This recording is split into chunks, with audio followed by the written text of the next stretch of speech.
Welcome back. Hi. So nice to have all you lovelies here. So, Spooky month. Yep. Discussing little We have movie little, monsters and such. yeah, little categories. We've done werewolves. We've done vampire. Now we're moving on to something that's galactic. Space.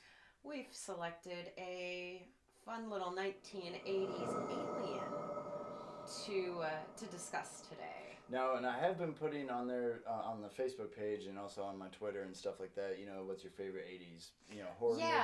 Stuff Kind of like looking to get some ideas too.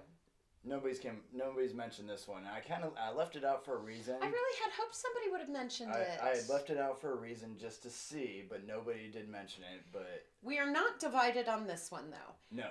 This one I absolutely loved as a kid. And I'd only seen the first one, and I haven't seen the altogether of 4.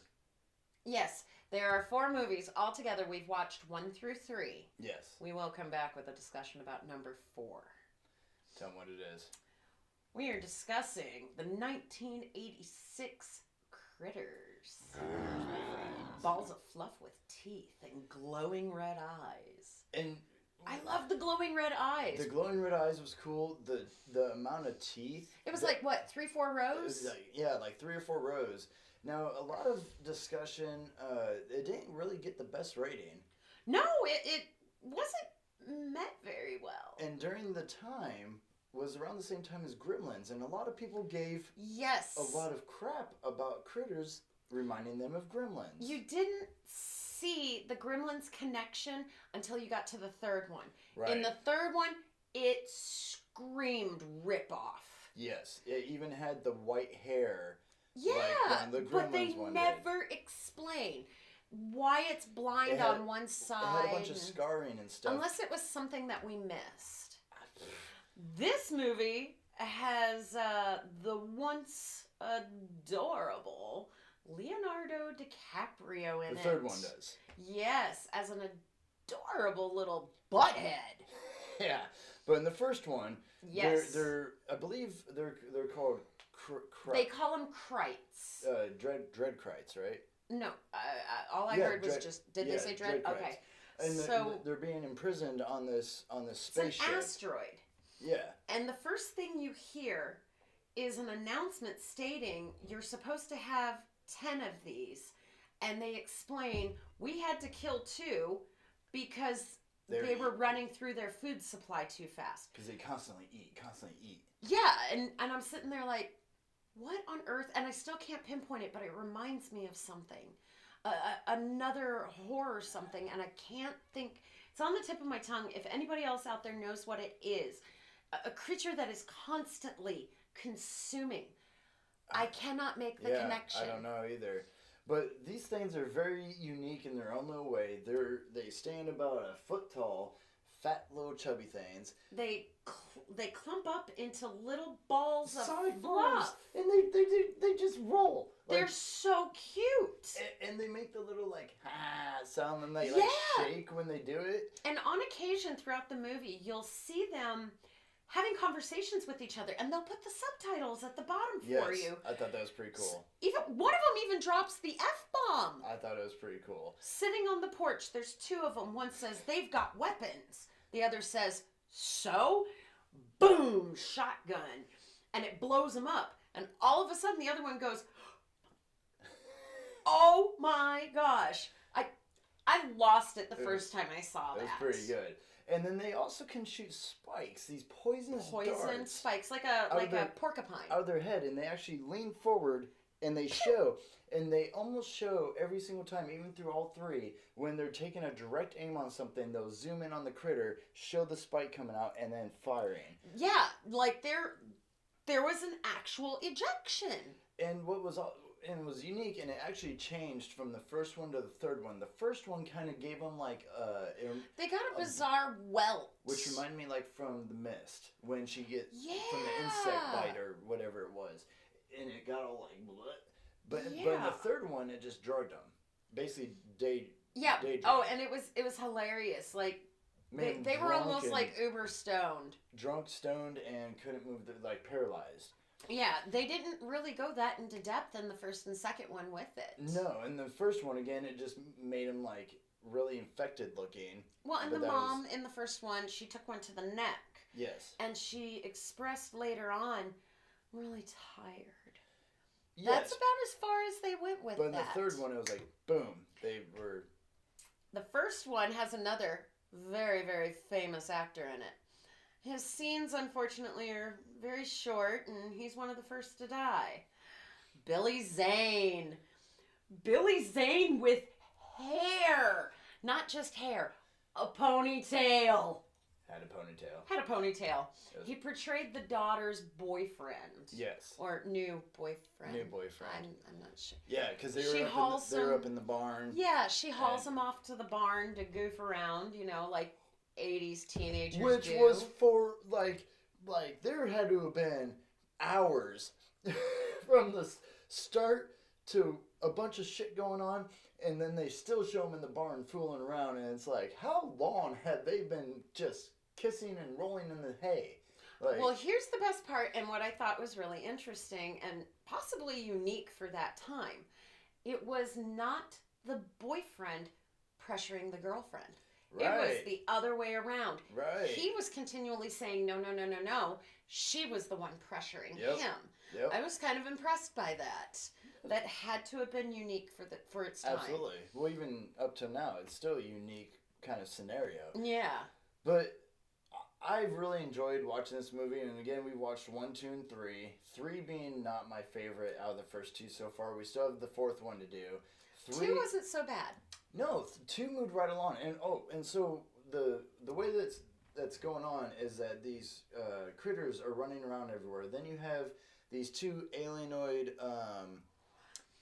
bounty hunters that are going to try to recapture these Krites, and the bounty hunters have no facial features. no eyes, no nose, no nothing. They're just this white that kind of glows green every now and again. Yeah. They can take on the image of other beings if their body accepts the image they're portraying. And which I thought was unique was there's 2 of them. One of them took form right away. Picks this rock star. The second one kept trying and trying and trying, and no form would accept his structure. And I thought that was kind of cool that you had an alien bounty hunter going around in alien form, and nobody notices. No. What I found interesting, the rock star looked very similar to Tim Curry. Like, they looked like they could have been related. Yeah, it was. I actually had to double check just to make sure it wasn't him. It was really quite creepy. It was. Really quite creepy. Really neat, but... yeah. So you've got... And it's all located in the small farm town. Which is a real town, by the way. Yes, real town. Real town. So these little critters are running around this farm. Mom, dad, 2 kids, perfect little white fence situation. Oh my goodness, my brain cannot remember the name of this little redhead boy. Anyways, he's in the first and second one. We decided he looked like a young male version of Miss Reba McEntire.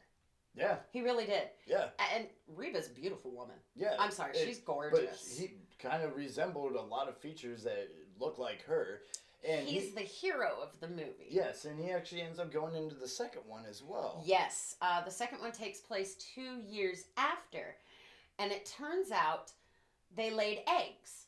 But the eggs have to be under extreme heat in order to hatch. Yes. But the barn that they were laid in was cold.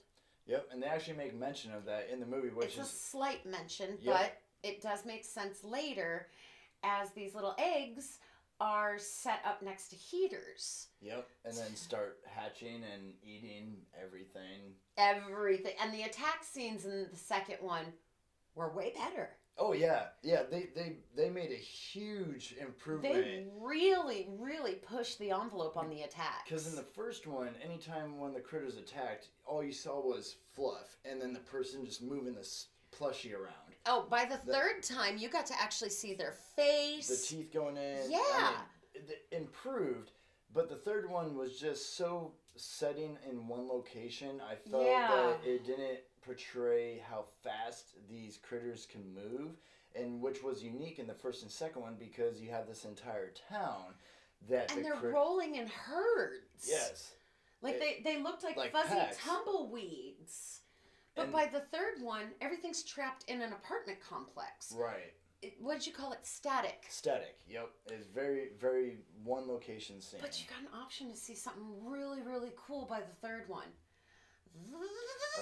The sonic roll. And they did.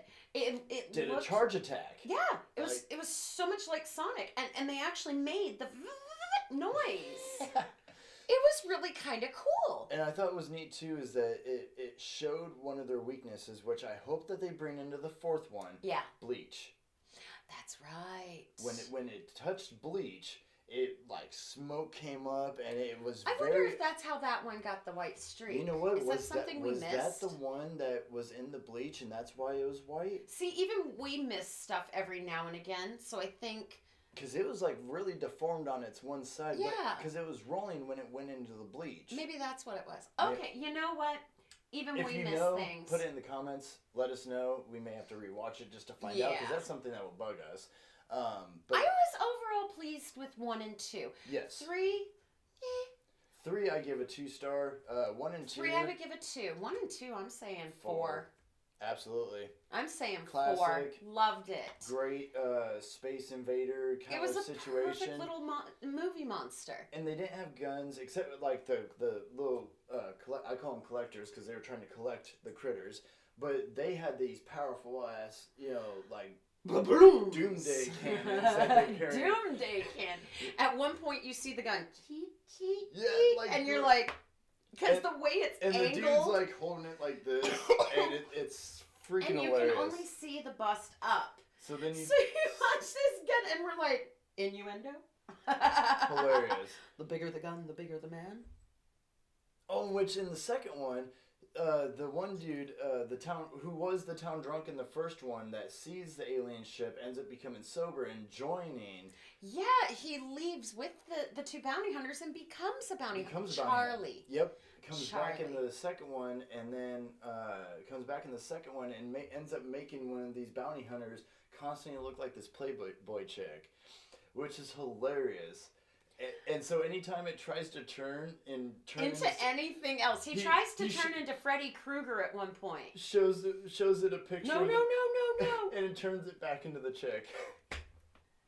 It was a Playboy Centerfold magazine. Yeah, and the funny thing is when it first morphed into this girl, it had the staple in its tummy. Because when you open up the magazine, there's a staple there. I thought that was flipping cool. Hilarious. Absolutely hilarious. And that character had very, very few lines. Oh, yeah. Kill Kreitz. That's it. That's it. That's all it said was kill Kreitz. Yep. I mean, he had a one-track mind. He liked his job. So 1 and 2, 4 out of 5. Definitely. 3 is only a 3, and that's pushing a 3. 3 had something I loved. At the very close of the movie. Yes. There are 2 eggs left. Charlie, the human who became the bounty hunter, is getting ready to destroy these last 2 eggs. Yep. And it turns out he committed a intergalactic violation. Because he's trying to kill them. He didn't, but his belt ends up going off and projecting this hologram, and then that's when he's told, like, no, sir. Because it would result in the extinction of that particular species. And Charlie even points out, but you've told me how dangerous these are. Yep. That they're a disease. They won't destroy. But they have a moral and a value for all life in one form or another. And Charlie is told to not destroy these eggs. And all of a sudden, to be continued comes up.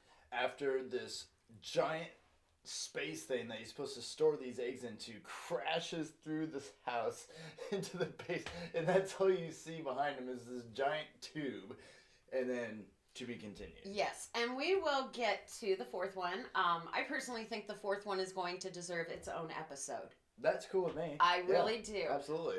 1 and 2, well done. The third, meh. I could definitely not watch that one again. Yeah, I could, but I do like that it gave an opening to the next one. Yes, 1 and 2 ran together like you ended beautifully. one right to the second. You had a lot of the same actors, just beautifully done. Yep. So there we go, Critters 1, 2, and 3, and we will come back with number 4 later.